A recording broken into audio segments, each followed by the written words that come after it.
the world's highest egg drop. Now in an egg drop competition, in case you never had the chance to do it yourself in school, the goal is to build a contraption that can protect a raw egg from breaking when dropped from the tallest height possible. So my original plan was to drop an egg in a contraption I built from the world's tallest building. But humans are always building taller buildings, so if I really wanted to future-proof this record, I realized I would need to go all the way to the top and straight to outer space. And when I started on this journey 3 years ago, I knew if I could draw on my experience of landing stuff on other planets, I would be guaranteed the record. But what I didn't know is this would be the most physically, financially, and mentally draining video I would ever attempt. But first, let me just explain what I was thinking. The plan was to clamp an egg to the front of a rocket, then attach that rocket to a weather balloon and take it up to space. Once there, the weather balloon would release it, and just by using gravity only, the rocket would eventually accelerate past Mach 1, breaking the speed of sound, and then it would autonomously adjust the forefins on the back to steer itself to the target location, and then at 300 feet above the ground, it would release the egg, which would free fall onto a mattress that we'd placed on the ground. And that all seemed pretty straightforward. So like any good engineers would, we broke the problem down into smaller steps, starting first with calculating the terminal velocity of an egg. And by terminal velocity, I mean that any object, including humans, have a maximum speed at which they fall once the force of Earth pulling you towards it balances with the pushback force from bumping into more and more air molecules as you start to fall faster. For humans, that max speed is about 120 miles per hour, and after doing some simple math for an egg, it tops out at 75 miles per hour. So to make sure the egg wouldn't break if we dropped it onto a mattress at its terminal velocity, we ran our first test. And since we couldn't find a tall enough building whose lawyers would agree to let us hurl an egg off the side and onto a mattress, we had to improvise a bit. 83. Yes! Check the egg.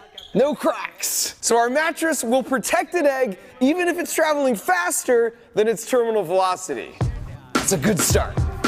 The next step in our DIY space program was to head back to my friends in the small farming town of Gridley, California, which is the place where we broke the elephant toothpaste world record, where the plan was to set out a target mattress for the egg to land on in the middle of a field, with a little bit of margin built in just in case. All right, so we've got the smoke charge back here so that as we're like coming down from the sky, we want to be able to pick it out. This is the computer, here's the fins. This, by the way, is Joe, and he has a fascinating channel called BPS Space. And what makes him especially cool is he didn't go to school for any kind of engineering degree. He's all self-taught and recently even landed a launched rocket SpaceX style after 7 years of trying. Joe was in charge of tracking and guiding the rocket to the mattress using these movable tail fins, whereas I was in charge of the payload. In other words, how we would keep the egg from freezing on the way up in a little oven with heaters which would break away before we dropped, along with the mechanisms to release the egg itself. Release the egg!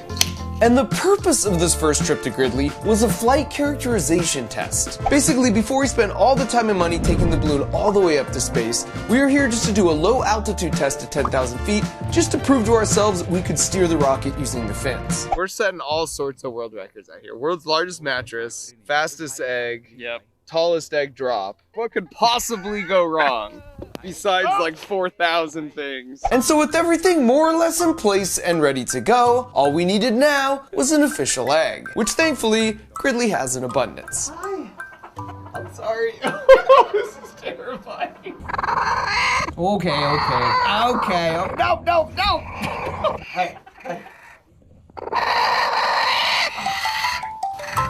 Precious egg. In the history of our universe, this is the first chicken that's ever laid an egg that will go faster than the speed of sound. Supersonic. Mach 1. Thank you. I'm sorry. I'm leaving. Congratulations. So the next morning we got up at 4 a.m. when the winds would be the most calm to run through all our final pre-launch preparations. Loading up our lovely egg. Including the last minute decision to add a metallic streamer to the back of the rocket to make it easier to visually track. We've got redundancy all over the place here. We've got redundant leads, redundant igniters. Mark has 2 servos on the fairing.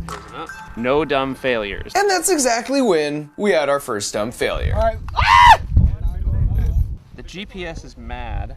We gotta scrub the launch. We were just walking back, and the eggs all bloop, and it pooped it out. And scrubbing the launch meant we unfortunately had to release all the helium out of the balloon, which is an opportunity I'm not gonna let just pass on by. Hello, wow, that's so cool. And back at home base, we ran some tests that confirmed our hypothesis that since the GPS unit was right at the back of the rocket, the last minute addition of the metallic streamer was interfering with the GPS signal, and that messed up the rocket's math in calculating its